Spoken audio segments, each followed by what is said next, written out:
सभी का स्वागत है मेरी YouTube चैनल डिवाइन म्यूजिक में। आज मैं आपको कार्तिक पूर्णिमा की कथा सुनाऊंगी। आप सब ध्यान से सुनिएगा। कार्तिक पूर्णिमा को हिंदू धर्म का सबसे पवित्र महीना माना जाता है। यूँ तो पूर्णिमा प्रत्येक मास के शुक्ल पक्ष को 15वें दिन आती है, लेकिन कार्तिक मास की पूर्णिमा का बहुत ही महत्व माना गया है। इस दिन हिंदू धर्म में गंगा स्नान की भी परंपरा है। गंगा स्नान करने के पश्चात सूर्यदेव को अर्घ्य अवश्य देना चाहिए। मानते हैं कि ऐसा करने से मनुष्यों को अपने किए गए पापों से मुक्ति मिलती है। कार्तिक पूर्णिमा के दिन स्नान इत्यादि करके गरीबों को कुछ न कुछ दान अवश्य करना चाहिए। ऐसा करने से उसका 1000 गुना फल मिलता है। इस दिन बहुत सारे लोग व्रत भी करते हैं। व्रत का संकल्प लिया जाता है और फलाहार किया जाता है। इस दिन भगवान विष्णु और माँ लक्ष्मी की पूजा की जाती है। कई जगहों पर भगवान श्री कृष्ण के विग्रह की भी पूजा की जाती है। इस विशेष दिवस पर भगवान शिव की भी पूजा करने का विधान है, क्योंकि उन्होंने आज के दिन ही तारकासुर नामक राक्षस का वध किया था। इस दिन सूखे मेवों का प्रयोग करना बहुत अच्छा माना जाता है।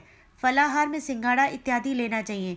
कई घरों में इस दिन आटे का मीठा चूर्ण भी बनाकर प्रसाद चढ़ाते हैं। चावल या मखाने की खीर का भी प्रसाद चढ़ाते हैं। कई घरों में बिना लहसुन प्याज का साधारण भोजन भी बनता है। कार्तिक के महीने में उड़द, मूंग, मसूर, चना, मटर, राई खाना भी वर्जित माना जाता है। कार्तिक मास के पवित्र महीने में मांसाहार का सेवन नहीं करना चाहिए। कहा जाता है कि कार्तिक माह में भगवान विष्णु पानी में रहते हैं। कार्तिक पूर्णिमा की व्रत कथा सुनाऊंगी अब मैं आपको। एक पौराणिक कथा के अनुसार तारकासुर नाम का एक राक्षस था। उसके 3 पुत्र थे, तारकक्ष, कमलाकक्ष और विदुनमाली। तारकासुर बहुत ही बलवान था। उसने धरती व स्वर्ग पर अपना आतंक मचा रखा था, जिससे परेशान होकर देवताओं ने भगवान शिव से उसका अंत करने के लिए प्रार्थना की। उनकी प्रार्थना सुनकर भगवान शिव ने तारकासुर का वध किया। इससे देवता बड़े प्रसन्न हुए। उसके 3 पुत्रों को यह सुनकर बड़ा दुख हुआ कि उन्होंने इसका बदला लेने के लिए ब्रह्मा जी की घोर तपस्या की। उनकी तपस्या से प्रसन्न होकर ब्रह्मा जी ने तीनों से वरदान मांगने को कहा। तीनों ने ब्रह्मा जी से अपने अमर होने का वरदान मांगा। ब्रह्मा जी ने अमरता के अलावा कोई दूसरा वरदान मांगने को कहा। इसके बाद उन तीनों ने कुछ देर तक इस पर बहुत विचार किया और फिर ब्रह्मा जी से कहा, आप 3 अलग अलग नगरों का निर्माण करें, जिसमें सभी बैठकर पूरी पृथ्वी और आकाश में घूम सकें। 1000 साल बाद जब हम मिलें तो हम तीनों के नगर मिलकर एक हो जाएं। जो देवता तीनों नगरों को एक ही बाढ़ से नष्ट करने की क्षमता रखता हो, वही हमारी मृत्यु का कारण बने। उन सब की नज़र में ये एक असंभव कार्य था।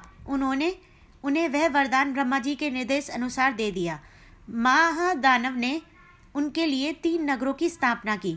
तारकक्ष के लिए सोने का, कमला के लिए चांदी का और विदुनमाली के लिए लोहे का नगर बनाया गया। तीनों ने मिलकर तीनों लोकों पर अपना अधिकार जमा लिया।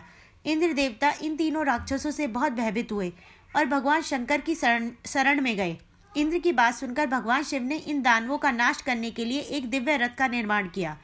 इस दिव्य रथ की हर एक चीज देवताओं ने बनाई हुई थी। चंद्रमा और सूर्य से पहिए बने। इंद्र, वरुण, यम और कुबेर रथ के 4 घोड़े बने। हिमालय धनुष बने और शेषनाग प्रत्यंचा बने। भगवान शिव खुद बाण बने और बाण की नोक अग्निदेव स्वयं बने। इस दिव्य रथ पर भगवान शिव स्वयं सवार हुए। देवताओं से बने इस रथ और तीनों भाइयों के बीच भयंकर युद्ध हुआ।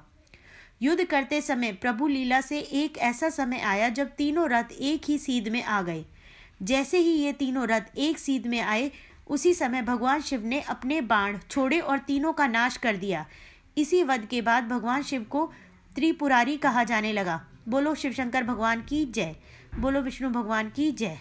बोलो सारे देवी देवताओं की जय। अगर आपको मेरी कथा अच्छी लगी हो तो मेरे चैनल को लाइक और सब्सक्राइब करें। धन्यवाद।